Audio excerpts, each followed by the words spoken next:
No person of other than the Caucasian race shall own, use, or occupy any property in said subdivision, except that this covenant shall not prevent occupancy by domestic servants of a different race or nationality employed by an owner or tenant.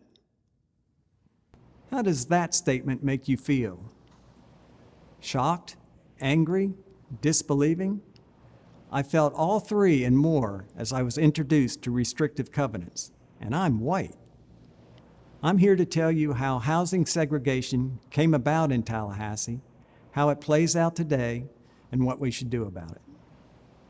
I'm Mike Berzine. I've lived in Tallahassee since the mid-1970s. I went to school here, I got married, raised my kids here, and I've been involved with neighborhoods, particularly the Benton Hills neighborhood, for about the past 25 years. I'm one of the founding members of the Alliance of Tallahassee Neighborhoods.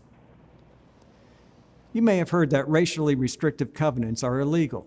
That's true, but they laid the foundation for the structural racism we see in housing today. The foundation was laid by the Federal Housing Authority's loan programs from the 1930s and 40s. To get the loan, the restrictive covenant had to be in the house's deed.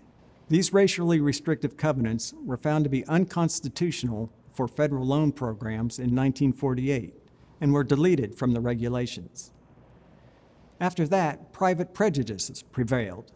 A person could choose to sell or not sell their house to a particular buyer. This private prejudice kept white subdivisions white. Private racial prejudices were prohibited by the Fair Housing Act in 1968. After that, racial prejudices became informal but nearly as effective, as we see in Tallahassee today. Let me give you two brief examples. First, Northeast Tallahassee. For many years now, Tallahassee has subsidized development in the Northeast with roads, schools, infrastructure, and the like.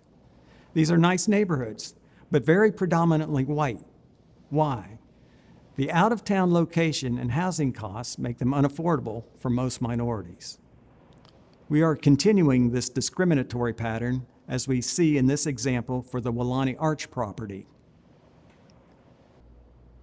The second example is the southern strategy in our comp plan. The stated intention is to rebalance the growth between the Northeast and the South and West Tallahassee.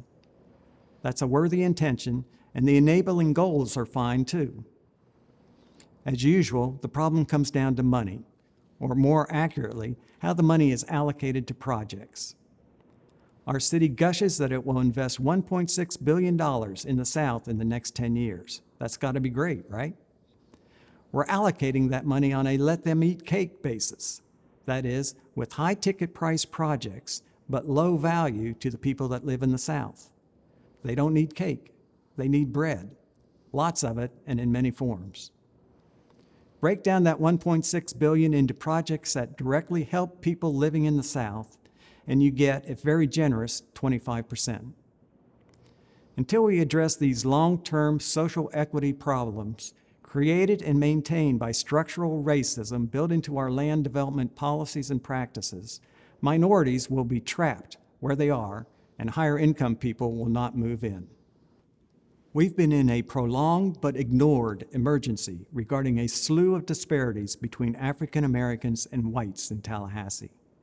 But we're entering a new era of acknowledging historical wrongs and creating remedies. We need to make this reconciliation priority one for Tallahassee. Morally, socially, and economically, it's the right thing to do. This is a challenge for every Tallahassean, not just government.